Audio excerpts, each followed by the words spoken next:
One dirty pest down, and countless more to go.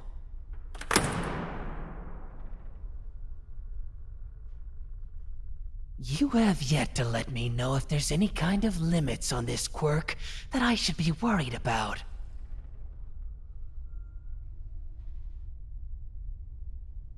Besides general fatigue, of course.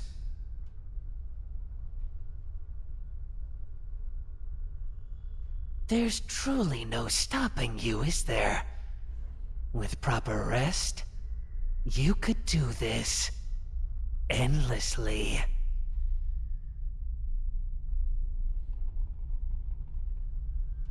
I must say, you become much more intriguing with each of our encounters. In time, I may even send you a few pro-heroes who think they've infiltrated us unnoticed.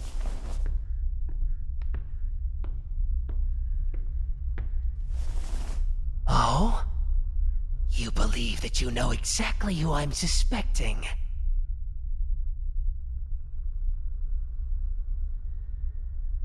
Precisely. One Kaiko Takami, known as Hawks. You know, Dabi mentioned to me that you really impressed him. He seems to think that you could even run the League if something were to happen to me.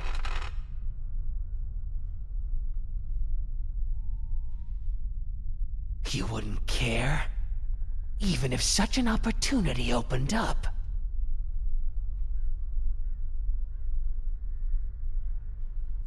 Well, I hardly thought you would be loyal to me more than to the cause.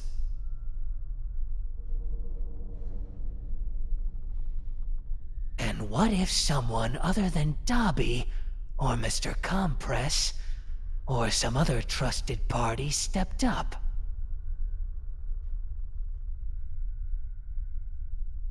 Would you make sure that whoever took up the role was the right fit?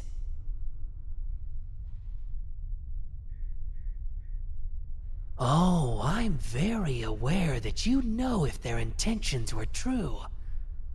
We established that during our first meeting. But you're trying to tell me that you would rather be the leader's right hand rather than the leader yourself? I didn't take you for someone that in tune with the greater good, if you'd call it that.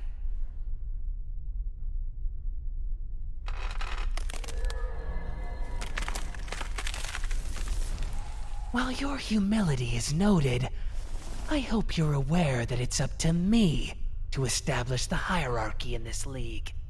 And you, my confidant, are well on par with the others.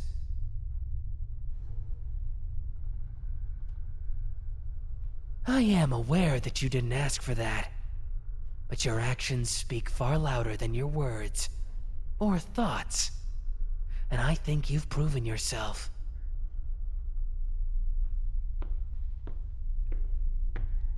You can tell what my intentions are. So tell me, what are my intentions when I say you are the one I choose to step up if I become unable to lead?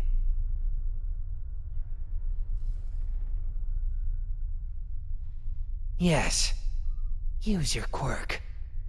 You've used it on me before, so use it again. But instead of freezing me in place, why don't you go ahead and sense my feelings?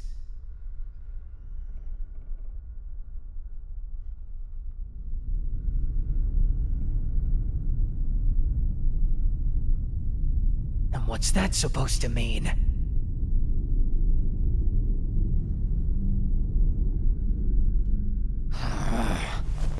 Well, what the hell is that supposed to mean?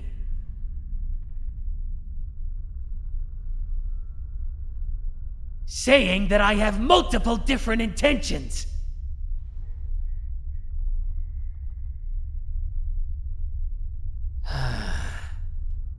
Well, there is is that I am not the only consciousness within this husk of a body.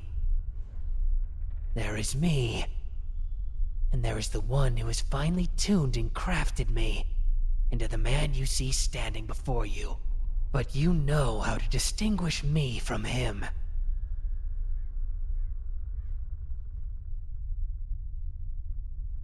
And you say he wants differently than I do.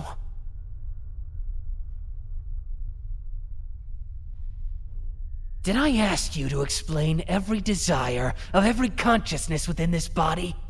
Or did I ask you a very specific question with a very specific instruction set on how to find the answer?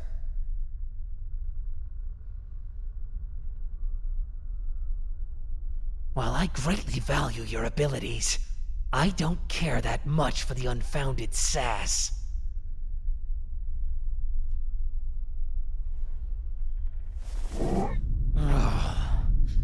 You have become as much a thorn in my side as you are a weapon in my hand.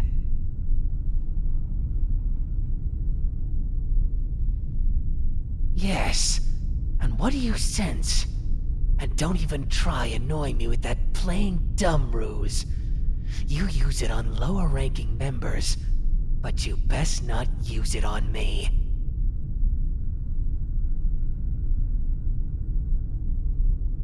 Exactly. I am as sincere as I can be when I say that I want you to lead if I ever fall for one reason or another.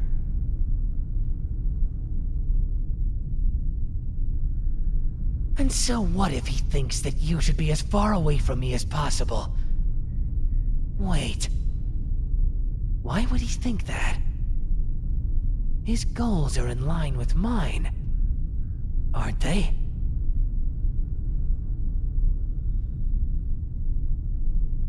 He finds you to be a possible hurdle to victory, huh?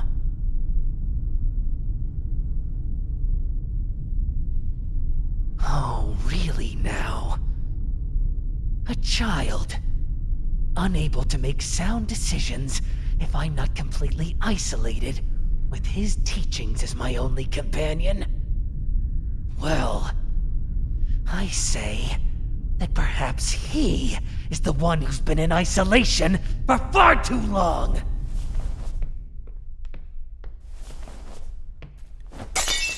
He is only spare parts of what he once was, recovering from being torn to shreds by the damaged goods known as All Might and that fool's disciples.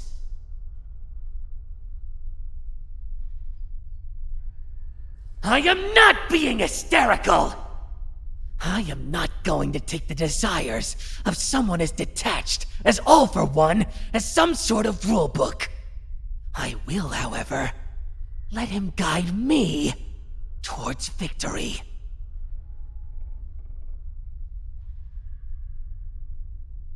I can use his experiences to my advantage without being his carbon copy.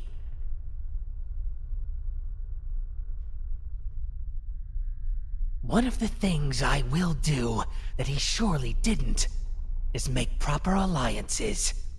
All for One's ridiculous solitary existence would never allow for success. A team is necessary for any true change to be made.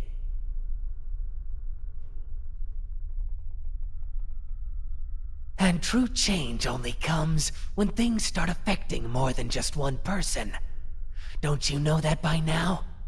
In all this analytic work you're able to accomplish, you seem blinded from the fact that personal stakes need to be involved for someone to go above the status quo.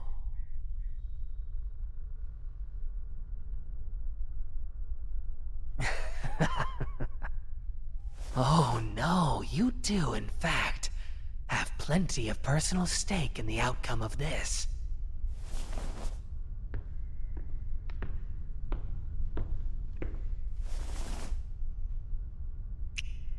For better or for worse, we are bonded. Whether you were too in tune with your work to realize it, or you were in denial, your heart races around me faster than mine. That can only mean one thing, dear. Your admiration is turned to adoration.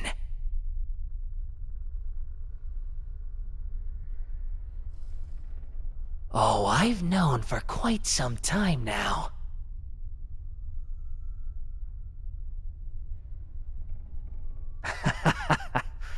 Oh no.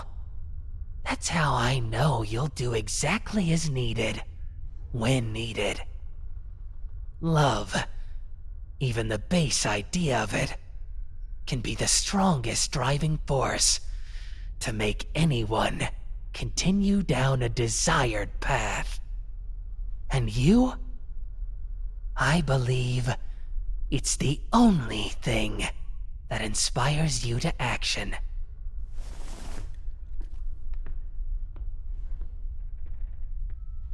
Don't look so surprised.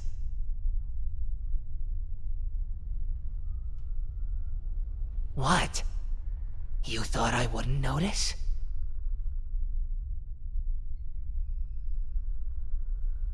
You expected me to remain oblivious. You know me better than anyone now. Know my capabilities in a way the pro-heroes could only ever wish. And yet this is when you begin to doubt?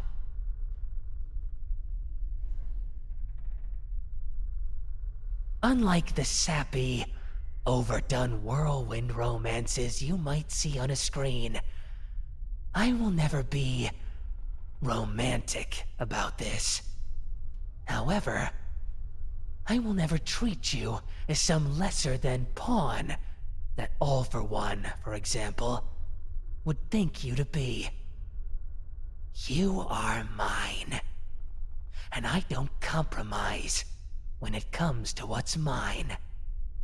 Now come. I'm too busy today to attempt any kind of outing with you, but we'll make plans while I make my way to a meeting with Dabi.